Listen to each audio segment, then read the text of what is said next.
Hello दोस्तों, in news programme में आपका स्वागत है और मैं हूं हिमांशु।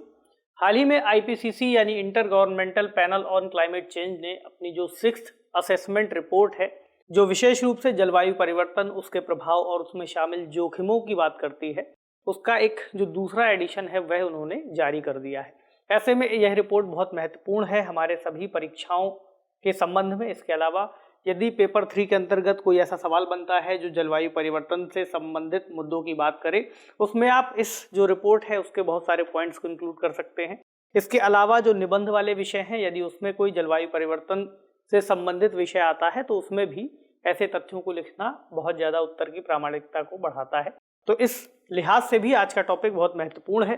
जो टॉपिक है वह है, क्या कहता है आईपीसीसी की 6ठी आकलन रिपोर्ट का दूसरा भाग। तो पहला भाग कुछ समय पहले जारी हुआ था और अब इसका दूसरा भाग आया है, तो इसका क्या महत्व हो सकता है, इस पर आज हम बात करने जा रहे हैं। तो जो चर्चा के बिंदु हैं उसमें अभी हम न्यूज़ की बात करेंगे। इसके अलावा आईपीसीसी और इसकी जो रिपोर्ट है उसका क्या महत्व है, इसको जब हम जान पाएंगे तब हम और इस बात को स्पष्ट तरीके से कॉन्फिडेंस के साथ लिख पाएंगे कि किस तरीके से बदलाव आ रहे हैं और आईपीसीसी के जरिए इनका जिक्र किया जाना कितना महत्वपूर्ण है। रिपोर्ट में क्या क्या प्रमुख बातें कही गई हैं उनके बारे में बात करेंगे। इसके अलावा भारत के संदर्भ में कुछ अलग से बातें कही गई हैं, उनको भी जानेंगे। क्या निष्कर्ष हो सकता है, निष्कर्ष के अंतर्गत चुनौतियां और समाधान की बात करेंगे और एक सवाल रहेगा जिसे आप लिखने का अभ्यास करेंगे मेंस के लेवल पर। प्रीलिम्स में भी अगर कोई सवाल बनता है तो उसका भी उत्तर आप इससे संबंधित अगर कोई बने तो आप दे पाएंगे। और यह जो विषय है जीएस पेपर 3 के अंतर्गत पर्यावरण प्रभाव आकलन और संरक्षण से संबंधित है। तो न्यूज़ क्या है, न्यूज़ के बारे में बात करते हैं। न्यूज़ है IPCC report, heat humidity sea rise to make India if emissions not cut. अगर आने वाले समय में जो उत्सर्जन है, कार्बन उत्सर्जन है, उसको हमने कम नहीं किया, उसको कट नहीं किया, तो किस तरह की संभावनाएं भारत के लिए हो सकती हैं, भारत रहने लायक रहेगा भी या नहीं रहेगा। पूरे विश्व के साथ इस तरह की खबरें सामने आई है। तो आईपीसीसी की जो रिपोर्ट है यह है 6ठी मूल्यांकन रिपोर्ट और दूसरा भाग इसका रिलीज किया गया है। इसका नाम है climate change 2022 impacts adaptation and vulnerability, यानी सुभेद्यता। तो इसमें जलवायु परिवर्तन के प्रभाव, उससे संबंधित जोखिम और सुभेद्यता और साथ ही एडॉप्टेशन यानी अनुकूलन से संबंधित उपायों की चर्चा की गई है। साथ ही इसके बारे में जो चेतावनियां हैं, जो बुरी स्थितियों को दर्शाती हैं, उनकी भी बात की गई है। तो एक और जो महत्वपूर्ण बात है इस रिपोर्ट से जुड़ी हुई, इस बार की रिपोर्ट में पहली बार क्षेत्रीय आकलन किया गया है, यानी क्षेत्रवार जगहों का खास तौर से अध्ययन किया गया है और उन क्षेत्रों की विशेष परिस्थितियों के हिसाब से जो स्थितियां बन सकती हैं आने वाले समय में, उसके बारे में बात की गई है। इसका एक विशेष महत्व तो ये है क्षेत्रीयता का आकलन करने से कि पूरे विश्व के लिए सभी जगह पर जलवायु परिवर्तन और जलवायु की स्थितियां एक समान नहीं है। तो चूंकि हर जगह हर क्षेत्रवार भिन्नता हमें देखने को मिलती है, उस तरह से अलग अलग क्षेत्रों का जब आकलन हमें देखने को मिलेगा, समझने को मिलेगा, उसी हिसाब से हम जलवायु परिवर्तन से निपटने के लिए जो एडॉप्टेशन है और अनुकूलन की नीतियां हैं उन्हें बना पाएंगे। ऐसे में क्षेत्रीयता का आकलन इस बार की रिपोर्ट का बहुत ही महत्वपूर्ण बिंदु है।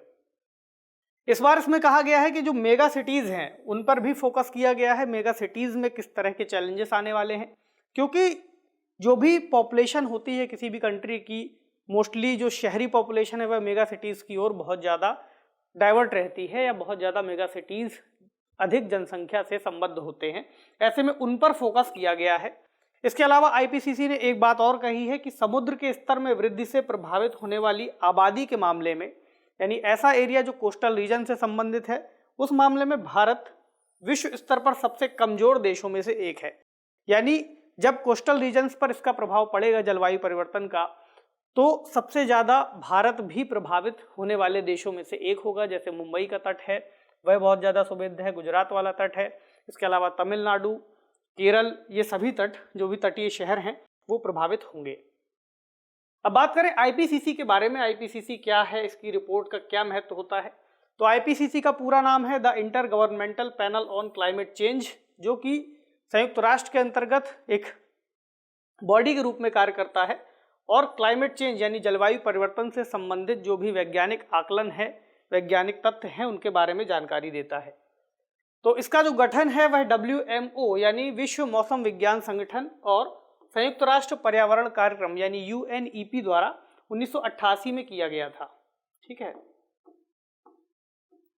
और जो इसका उद्देश्य है, इसके उद्देश्यों में हम देखते हैं कि सभी स्तरों पर सरकारों को वैज्ञानिक जानकारी प्रदान करना और जलवायु परिवर्तन से संबंधित जो नीतियां हैं उनको विकसित करने में ये जानकारी उपयोगी होती है। तो जो भी देश यहाँ पर संयुक्त राष्ट्र संघ के अंतर्गत सदस्य देश हैं, वे ही IPCC के अंतर्गत भी सदस्य माने जाते हैं और उन सरकारों के लिए जो प्रमुख प्रयास हैं, जो प्रमुख समाधान हो सकते हैं क्लाइमेट चेंज से रिलेटेड, IPCC के जरिए वे दिए जाते हैं। तो अंतर्राष्ट्रीय जलवायु परिवर्तन वार्ताओं में भी IPCC रिपोर्ट का एक महत्वपूर्ण इनपुट होता है। जैसे हमने अभी COP26 की बैठक के बारे में सुना था, तो इसके अंतर्गत भी IPCC की रिपोर्ट को टेबल किया गया था और उसके जो अंतर्गत महत्वपूर्ण तथ्य थे, जो प्रमुख जानकारियां थी बताई गई थी, उनको भी इस वार्ता में शामिल किया गया और उसके आधार पर ही देशों ने अपनी अनुकूलन रणनीतियों को तय किया और अपने लक्ष्यों को तय किया। इस हिसाब से भी बहुत महत्वपूर्ण है यह संगठन। इसके अलावा IPCC सरकारों का एक संगठन है जो संयुक्त राष्ट्र या WMO के सदस्य हैं और वर्तमान में 195 सदस्य इसके देश हैं। ठीक है। इसके अलावा IPCC से संबंधित जो वैज्ञानिक डेटा है, विश्लेषण है, तो IPCC अलग से कोई शोध नहीं करता, बल्कि विश्व भर में मौजूद जो भी रिसर्चर्स हैं, वैज्ञानिक हैं, शोधकर्ता हैं, वे IPCC के लिए स्वतंत्र रूप से कार्य करते हैं और अपनी महत्वपूर्ण जो रिसर्च है वो उनके लिए लिखते हैं। इस आधार पर एक अलग तरीके से यह पूरा संगठन सभी के साथ मिल करके कार्य करता है। अब बात करें इस रिपोर्ट के प्रमुख बिंदुओं के बारे में, तो इसमें सभी क्षेत्रों के बारे में पृथ्वी के अंतर्गत जो जीवन मौजूद है, जलवायु परिवर्तन के प्रभावों का लगभग सभी क्षेत्रों में आकलन दिया गया है। भूमि पर, महासागरों में और पर्वतों पर, ग्लेशियर्स के अंतर्गत जितने भी खंड हो सकते हैं। तो इसमें कहा गया है भूमि और महासागर पर बड़े पैमाने पर मृत्यु की घटनाएं देखने को मिल रही हैं और आगे भी होंगी। इसमें पहली जलवायु संचालित विलुप्ति की बात कही गई है, जो हालिया समय में हम देख पा रहे होंगे। इसके अलावा अत्यधिक गर्मी के कारण मृत्यु और बीमारियों की बात प्रमुख रूप से इसमें कही गई है। इसी तरह मेगा सिटीज की बात है, जनसंख्या वृद्धि का प्रभाव उसकी बात है, अर्बन हीट आइलैंड्स की बात है, शहरों के अंतर्गत जो बढ़ती आबादी है उसकी बात है। इसमें एक बात कही गई है कि 2040 तक 1.5 डिग्री सेल्सियस की ग्लोबल वार्मिंग से कई जलवायु खतरों और जोखिमों में अपरिहार्य वृद्धि होगी। यानी कि 2040 तक अगर 1.5 डिग्री सेल्सियस तक भी तापमान बढ़ता रहा, फिर भी बहुत ज़्यादा चैलेंजेस आएंगे और ऐसी संभावनाएं भी हैं कि 1.5 डिग्री सेल्सियस तक अगर हम सीमित नहीं रख पाए तो 2 डिग्री सेल्सियस तक जाएगा इस सदी के अंत तक, जैसा कि पहले भी एक बार आकलन किया जा चुका है। तो वह जो आकलन बताता है उसके आधार पर जो भी निष्कर्ष निकलेंगे वे और भी ज़्यादा भयावह होंगे। ग्लेशियर पिघलने और समुद्र के स्तर में वृद्धि के कारण जो ध्रुवीय क्षेत्र हैं, पर्वत हैं, तटीय पारिस्थितिकी तंत्र है, उस पर व्यापक और अपरिवर्तनीय प्रभाव देखने को मिलेंगे। जैसे अगर हम बात करें समुद्री जीवन के बारे में, तो समुद्री घास इससे बहुत ज़्यादा प्रभावित होगी। कोरल रीफ की बात करें, इस पर प्रभाव पड़ेगा और हम कोरल को देख ही रहे हैं कि किस तेजी के साथ वे घटते जा रहे हैं। इसके अलावा अगर हम बात करें ग्लेशियर्स पर, इसका प्रभाव पड़ेगा। ग्लेशियर्स पिघल रहे हैं बहुत तेजी के साथ, तो जो तटीय क्षेत्र है, ग्लेशियरों के पिघलने से समुद्र में जो जल की वृद्धि होगी उसका प्रभाव तटीय इलाकों में देखने को मिलेगा। तटीय क्षेत्रों में बाढ़ की संभावना है, कई क्षेत्रों में सूखे की संभावना है। इस पूरे सिस्टम का प्रभाव, इस पूरे फंक्शन का प्रभाव हमें पूरे तरह से मानव जीवन, पशु पक्षियों, पेड़ पौधों, उन सभी चीज़ों में देखने को मिलेगा। पूरा एक चेन है, पूरी साइकिल है, क्योंकि लाइफ सिस्टम एक दूसरे से पूरी तरह से जुड़ा हुआ है। तो जलवायु संकट से लोगों के शारीरिक और मानसिक स्वास्थ्य पर भी प्रभाव की बात कही गई है। यानी बीमारियों का असर बढ़ते तापमान के कारण मानव शरीर पर देखने को मिलेगा। विश्व स्तर पर अत्यधिक गर्मी की घटनाओं के कारण जो मानव मृत्यु दर है और बीमारियां हैं उनमें वृद्धि हो रही है और होती जाएगी आने वाले समय में। जलवायु से संबंधित जो भोजन है और जल जनित रोग है उनकी घटनाओं में भी वृद्धि देखने को मिल रही है। पानी की समस्या जिन क्षेत्रों में होती जा रही है, पानी की समस्या के चलते जो पानी मौजूद है वो भी प्रदूषित होता जा रहा है, कम पानी मौजूद है। इसके चलते जो बीमारियां हैं वे बढ़ रही हैं। जो बीमारियों के कारण हैं, वेक्टर जनित बीमारियां हैं, जो रोगाणुजनक बीमारियां हैं, तो उन बीमारियों के कारकों में भी वृद्धि हो रही है, जिसके चलते हमें नए तरह के पशु और मानव रोग देखने को मिल रहे हैं और वे उभर रहे हैं।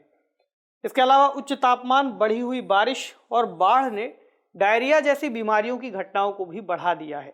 ये जो पूरा सिनेरियो है हमारे लिए बहुत काम का होगा, खासकर उन चेतावनी वाले पहलुओं को लिखने में। इन सभी रिपोर्ट के सभी पहलुओं का हम उपयोग कर पाएंगे सभी क्षेत्रों के अंतर्गत। इसके अलावा भूमि और समुद्र में बड़े पैमाने पर मृत्यु की घटनाएं और केल्प वनों को नुकसान। इसके अलावा हीट वेव जो हमें आए दिन देखने को मिल ही रही हैं। जैसे ही गर्मियां शुरू होती हैं, कई सारे शहरों में तापमान अचानक से पहले के मुकाबले कहीं ज़्यादा बढ़ रहा है। हमें देखने को मिल रहा है कि सर्दियों की अवधियां लगातार घटती जा रही हैं और गर्मियां बढ़ती जा रही हैं। इसके अलावा जिन क्षेत्रों में बाढ़ कम थी, बाढ़ का प्रभाव बढ़ रहा है। साथ ही बाढ़ के साथ साथ सूखे का प्रभाव भी बढ़ रहा है। तो इससे एशिया, अफ्रीका, मध्य और दक्षिण अमेरिका में लाखों लोगों को भोजन और पानी की असुरक्षा देखने को मिल रही है। हमने जिन क्षेत्रों की बात की, उसके बाद अगर हम इसका एक मानव जीवन पर और पशु पक्षियों पर प्रभाव की बात करें, तो पशु पक्षियों की प्रजातियों में हमें विलुप्तियां देखने को मिलने लगी हैं। कई सारी प्रजातियां विलुप्त हो चुकी हैं। मानव जीवन पर इसके प्रभाव की बात करें तो फसल चक्र पर इसका सबसे ज्यादा प्रभाव होगा, और फसल चक्र का जुड़ाव जैसा कि आप जानते ही हैं सबसे ज्यादा खाद्य संकट से होता है। जैसे ही फसलों पर किसी भी तरह की कोई दिक्कत आएगी, हम खाद्य संकट से जूझने लगेंगे। खाद्य संकट के चलते जो मानव की क्षमता है उसमें बहुत ज़्यादा गिरावट आएगी। इसके अलावा जो असमानता है उसमें भी वृद्धि होगी। तो जलवायु परिवर्तन के चलते इस तरह की वृद्धियों का भी अनुमान लगाया जा रहा है। जिस तरह से हम कई रिपोर्ट्स में देख रहे हैं, असमानता बढ़ रही है, बेरोजगारी बढ़ रही है, इसका भी एक प्रभाव इस एंगल से भी देखने की कोशिश की गई है। इसके अलावा रोजगार पर भी प्रभाव होगा, मानव स्वास्थ्य पर तो प्रभाव की बात कर ही रहे हैं, और जितने भी एंगल हो सकते हैं, आर्थिक गतिविधियों पर प्रभाव, मानव के कार्य घंटों पर प्रभाव, हर चीज पर इसका प्रभाव देखने को मिलेगा। इसके अलावा ऊर्जा की जरूरतें भी प्रभावित होंगी। अभी हम भारत के संदर्भ में जब बात करेंगे तब इसको समझेंगे। तो भारत की चर्चा कर लेते हैं। 2050 तक भारत में लगभग 35 मिलियन लोग वार्षिक रूप से तटीय बाढ़ का सामना कर सकते हैं। जो भी तटीय इलाके, तटीय शहर भारत में मौजूद हैं, वहां पर ऐसी स्थितियां बनेंगी। इसके अलावा मुंबई में समुद्र के स्तर में वृद्धि से 2050 तक सालाना लगभग 162 बिलियन डॉलर तक के नुकसान की चेतावनी दी गई है। 2050 उसके बाद से जो नुकसान होगा सालाना स्तर पर इतना ज़्यादा होगा। 2050 तक गंगा बेसिन में गंभीर पानी की कमी की भी बात की गई है। यहाँ पर पानी का संकट हो सकता है, चूंकि ग्लेशियर्स से आने वाली जो नदियाँ हैं, ग्लेशियर्स के पिघलने के बाद उन नदियों में मौजूद जो पानी की मात्रा है उसमें ऑटोमेटिक गिरावट हमें देखने को मिलेगी। इसके अलावा अगर उत्सर्जन अधिक रहा तो सदी के अंत तक 45 से 50 मिलियन लोग जोखिम में होंगे। और देशों ने जो वादे किए हैं उसके आधार पर भी कुछ विश्लेषण किया गया है। जैसे वादे के अनुसार जो उत्सर्जन में कटौती की बात की गई है, अगर वह की जाती रही तो लगभग 24 बिलियन डॉलर तक की जो प्रत्यक्ष क्षति है वह अनुमानित है, और अगर वादे से थोड़ा सा हटते हैं तो 36 बिलियन डॉलर की प्रत्यक्ष क्षति की बात हमें सुनने को मिल रही है, पढ़ने को मिल रही है। इसके अलावा शहरों में हीट वेव की बात है। भारत के संदर्भ में भी यही स्थितियां हैं। हीट वेव सहित गर्मियां तेज हो गई हैं, जिससे वायु प्रदूषण की घटनाएं बढ़ रही हैं। संसाधनों की कमी देखने को मिल रही है। आर्थिक और सामाजिक रूप से हाशिए पर रहने वाले शहरी निवासियों पर इसका सबसे ज्यादा प्रभाव होगा। यानी ऐसे लोग जो शहरों में आकर के बाहर से आकर बस रहे हैं, प्रवासी लोग हैं, या फिर ऐसे लोग हैं जिनके पास बहुत कम संसाधन मौजूद हैं, तो शहरों के जो लाभ हैं वे कुछ लोगों तक पहुंचेंगे, और जो शहरों में होने वाले नुकसान हैं वे इस तरह की हाशिए पर मौजूद जनसंख्या को भुगतने होंगे। इसके अलावा चरम घटनाओं से परिवहन, पानी, स्वच्छता और ऊर्जा प्रणालियों सहित जो बुनियादी ढांचा है उसको भी नुकसान पहुंचेगा। अगर उत्सर्जन को तेजी से नियंत्रित नहीं किया गया तो विश्व स्तर पर गर्मी और आर्द्रता मानव सहनशीलता से परे हो जाएगी। यानी हमारी भी एक क्षमता होती है कि हम कितनी गर्मी बर्दाश्त कर सकते हैं। जैसे ही गर्मी बढ़ती है हम लोग तुरंत जो एयर कंडीशनर्स हैं, एयर कंडीशंस हैं, फ्रिजेस हैं, जितने भी इस तरह की जो उपकरण हैं जो ठंडक देते हैं उनका हम लोग उपयोग शुरू कर देते हैं। जैसे ही इनका उपयोग शुरू होता है ऊर्जा की डिमांड बढ़ जाती है। ऐसे में ऊर्जा की कैसे हम डिमांड को पूरा कर पाएंगे, साथ ही अगर गर्मी बहुत ज़्यादा बढ़ जाएगी तो हम हर जगह एसी लेकर नहीं घूम पाएंगे, और कई सारे ऐसे लोग हैं जिनकी इन संसाधनों तक पहुंच भी नहीं है, वे इससे बहुत ज़्यादा प्रभावित होंगे। तो भारत इन सभी परिस्थितियों से प्रभावित होगा जिनकी हम चर्चा कर रहे हैं। इसके अलावा 2050 तक 877 मिलियन की अनुमानित आबादी के साथ जो शहरी भारत है वह अन्य क्षेत्रों की अपेक्षा अधिक जोखिम में होगा। और एक जो जोखिम का अनुमान है वह 2020 से तुलना की गई है कि 2020 में अनुमान लगाया गया था इसी समय का 480 मिलियन से लगभग 2 गुना है। यानी पहले कहा गया था लगभग 480 मिलियन लोग प्रभावित होंगे और अब 877 मिलियन की बात भारत के संदर्भ में कही जा रही है। अगले साल फिर असेसमेंट होगा, हमें फिर देखने को मिलेगा ये आंकड़ा कहाँ जाता है। बहुत लंबी लिस्ट है इस तरह के डेटा की, मतलब अगर हम खड़े होकर विश्लेषण करते रहें तो विश्लेषण ही करते रहेंगे लंबे समय तक। लेकिन हमारे लिए जो महत्वपूर्ण विषय है हम केवल उन प्रमुख बिंदुओं की चर्चा कर पाएंगे यहाँ पर। इसके अलावा एक और जो थियोरी बताई गई है वह है वेट बल्ब टेम्परेचर की।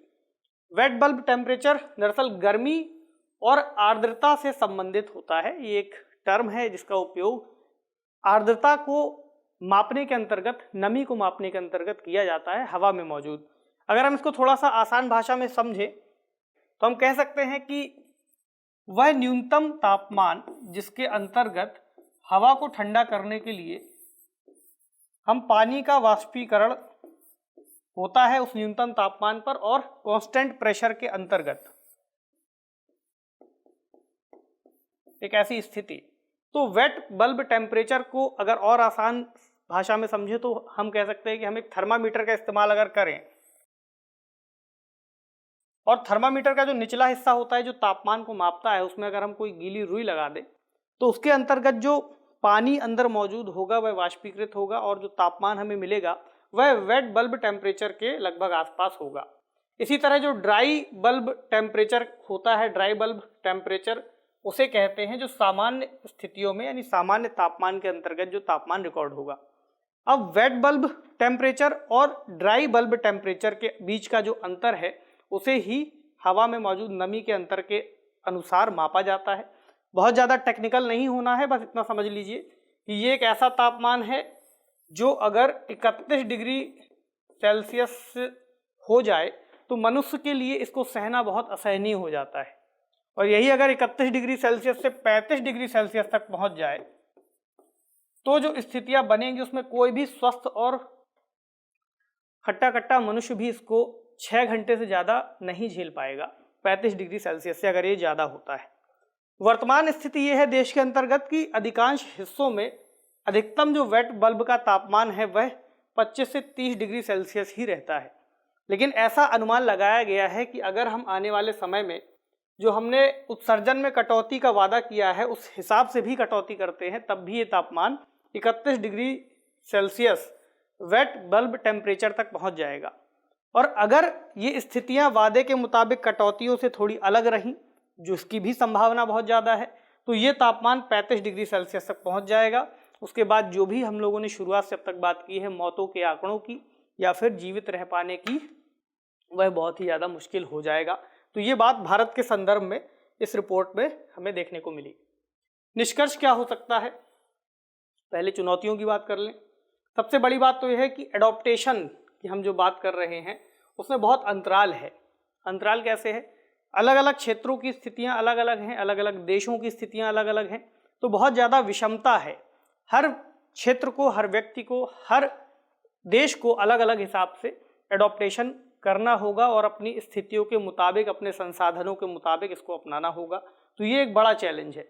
इसके अलावा देशों के पास फंड्स की कमी है कि कैसे नई तकनीकों का उपयोग किया जाए ताकि हमने जो एमिशन में कट करने की बात कही है उसको हम प्राप्त कर सके। एमिशन कट करने की बात आती है, उसके बाद चैलेंज आता है राजनीतिक इच्छा शक्ति की कमी का, कि देशों में मौजूद जो लीडरशिप है वो उसको कितना अपना पा रहे हैं। जो जनसंख्या मौजूद है, जनसंख्या की वर्तमान ज़रूरतों को पूरा कर पा रहे हैं या फिर ऐसी तकनीकों को अपनाने पर निवेश कर पा रहे हैं कि इस तरह से हम जलवायु परिवर्तन से बच सकें। बढ़ता शहरीकरण, शहरों की जो डिमांड है वह बढ़ती जा रही है, संसाधनों की डिमांड बढ़ती जा रही है और इसका एक बड़ा कारण जनसंख्या वृद्धि भी है। तो ये सभी कुछ प्रमुख चैलेंज के रूप में हमें देखने को मिलते हैं। सॉल्यूशंस क्या हो सकते हैं? पहला तो ये है कि जो भी चेतावनियां दी जा रही हैं उन पर फोकस किया जाए, उनका विश्लेषण किया जाए देशों के स्तर पर। क्योंकि इस बार क्षेत्रवार विवरण भी दिए गए हैं, इस हिसाब से देशों के लिए आसान होगा, खासकर भारत जैसे देशों के लिए आसान होगा कि वे कैसे अपने क्षेत्र के अंतर्गत मौजूद लखनऊ जैसे कुछ प्रमुख शहरों की बात है और भी कई सारे शहर उसमें नामित किए गए हैं, तो कैसे उन शहरों में जो अत्यधिक संभावना है आने वाले समय में गर्मी की और उस तरह की स्थितियों की, विपरीत स्थितियों की, तो हम किस तरह के प्रयासों को अपनाएं कि जल्द से जल्द इन शहरों के अंतर्गत आने वाली समस्याओं को एड्रेस कर सकें। तो त्वरित कार्रवाई करनी होगी और अनुकूलन के प्रयास करने होंगे। इसके अलावा देशों को अपने स्तर पर भी कार्रवाई करनी होगी। फंड्स की जो चैलेंजेस हैं उससे निपटने के लिए निजी निवेशकों को सामने आना होगा। बड़े बड़े उद्योगपति जो मौजूद हैं भारत के अंतर्गत या विश्व के अंतर्गत, उनको भी इसमें सरकार की हेल्प करनी होगी और जनता की हेल्प करनी होगी, लोगों की हेल्प करनी होगी। इसके अलावा विकल्पों की तलाश भी लगातार हमें जारी रखनी होगी कि और क्या क्या विकल्प अपनाए जा सकते हैं, किन तकनीकों को अपनाया जा सकता है आने वाले समय में, ताकि हमने अभी जिस एक विषम परिस्थिति की कल्पना की या फिर हम कहें वैज्ञानिक तथ्यों के आधार पर इन चीज़ों का जो विवरण हमको देखने को मिला, हम कैसे इससे बच सकेंगे। ठीक है, चलिए आज का सवाल नोट करते हैं। सवाल है, आईपीसीसी की नवीनतम रिपोर्ट में किस तरह की चेतावनियों को दोहराया गया है? इस सवाल में बताया ही गया है कि दोहराया गया है। इसका मतलब है कि पहले भी जो रिपोर्ट्स आती थी उसमें भी कुछ इसी तरह की हमें चेतावनियां देखने को मिलती थी, तो बताना है।